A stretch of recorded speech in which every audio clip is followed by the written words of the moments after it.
Hello అందరికీ నమస్తే. నేను మీ బాణావతి కుమార్ నగర్ రేకులగడ్డ. అయితే విషయం ఏంటంటే మిత్రులారా, హలో అండి, నేను మీ హైకోర్టు అడ్వకేట్ సుబ్బారావుని అని చెప్పి మన సుబ్బు నిన్న ఒకటి యావత్ తెలంగాణ రాజకీయం ప్రకంపనలు పుట్టించేలా ఒక వీడియో చేసి రిలీజ్ చేయడం జరిగింది.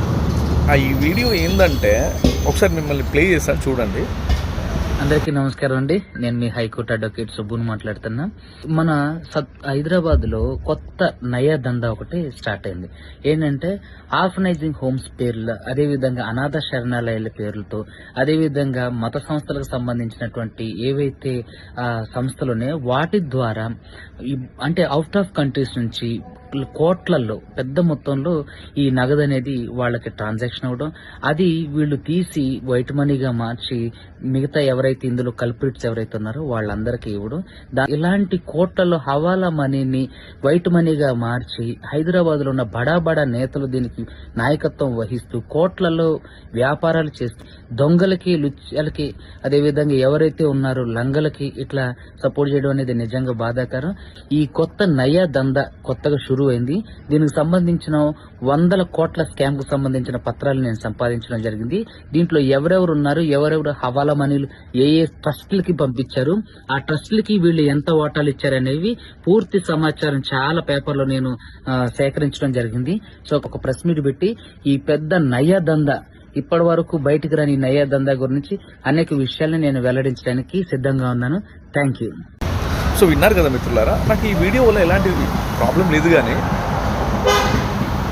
ఆయన అఫీషియల్ ఇన్స్టాగ్రామ్లో పేజ్లో ఆ వీడియో అప్లోడ్ చేసిన ఎగ్జాక్ట్ అర్ధ గంటకి వీడియో ఇమ్మీడియట్ డిలీట్ చేసాడు. అంటే ఈ బ్లాక్మెయిల్ అని నేను హెడ్లైన్ పెట్టినా కదా, చూసి షాక్ అయి ఉంటారు. నేను ఈ మాట ఎందుకు చెప్తున్నానంటే, అర్ధ గంటలో డిలీట్ చేయాల్సిన అవసరం లేదు. మంగ్లీ విషయంలో నువ్వు నెలలు తరబడి ఒకటే కేసుని మంగ్లీ చేసింది అని సివి ఆనంద్ గారిని చాలామందిని మీరు ఈ విషయంలో సీరియస్ తీసుకోమని చెప్పి చాలా ఇంటర్వ్యూలో మాట్లాడడం జరిగింది కదా. మరి దానికంటే పెద్ద స్కామ్ ఇది. హవాలా మనీ పక్క దేశాల నుంచి మన దేశంలో ఉన్నటువంటి బడా బాబులు దీంట్లో ఇన్వాల్వ్ అయి ఉన్నారు. ఇదంతా ఆధారాలతో నా దగ్గర అన్ని పేపర్లు రెడీ చేసి పెట్టుకున్నా. త్వరలో నేను ఒక మీడియా సమావేశం పెట్టి నేను బయటికి ఇస్తా అని చెప్పేసి పెద్ద మాటలు మాట్లాడినావు కదా సుబ్బు. నాకు డౌట్ ఏంటంటే సుబ్బా, అసలు ఎందుకు ఈ వీడియో డిలీట్ చేయాల్సి వచ్చింది?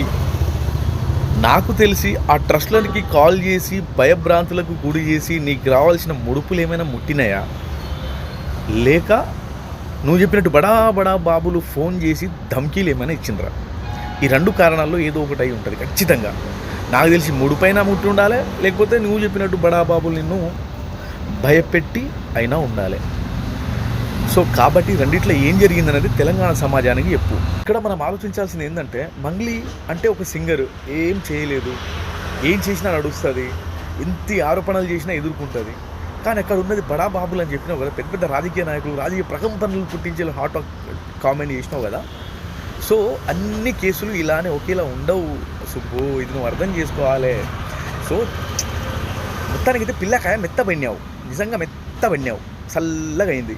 సో నేను చెప్పేది ఏంటంటే, నీ దగ్గరలో ఉన్న కొంతమంది నాకు కాల్ చేసి కూడా చెప్పడం జరిగింది, అసలు దేనికోసం నువ్వు ఈ వీడియో డిలీట్ చేసినావు నాకు ఇప్పటికీ అర్థం కాదు.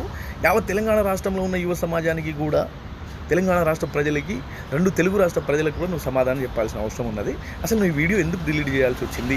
ఈ కేసుని పూర్తి స్థాయిలో దర్యాప్తు చేయడానికి నువ్వు ఎందుకు సహకరించలేకపోతున్నావు అనేది మ్యాక్సిమం తెలంగాణ రాష్ట్ర ప్రజలకి, తెలంగాణ రాష్ట్ర సమాజానికి నువ్వు ఇది వివరించాలి. దేనికి భయపడ్డావు, లేకపోతే నీకు డబ్బులు ఏమైనా ముట్టినాయా, నువ్వు బ్లాక్మెయిల్ చేస్తూ డబ్బులు ఏమైనా సంపాదిస్తున్నావు అనేది నాకు చిన్న డౌట్ అనమాట. సో ఈ తెలంగాణ రాష్ట్ర ప్రజలు కానీ, ఆంధ్ర రాష్ట్ర ప్రజలు కానీ ఈ విషయాన్ని డౌట్లు పడకూడదు అంటే నువ్వు దీని మీద క్లారిటీ ఇవ్వాలి. అసలు నువ్వు పెట్టాల్సిన అవసరం ఏంది, ఇమ్మీడియట్ దాన్ని డిలీట్ చేయాల్సిన అవసరం ఏంది, దేనికోసం డిలీట్ చేయాల్సి వచ్చింది, ఎందుకు మంగ్లీ కేసు లెక్క దీన్ని ముందుకు తీసుకోకపోవడం లేదు అనేది నా క్వశ్చన్. ఓకేనా? దయచేసి ప్రతి ఒక్కరూ ఈ విషయంలో రెస్పాండ్ కావాల్సిందిగా కోరుకుంటున్నాను. Thank you so much. Thank you మిత్రులారా.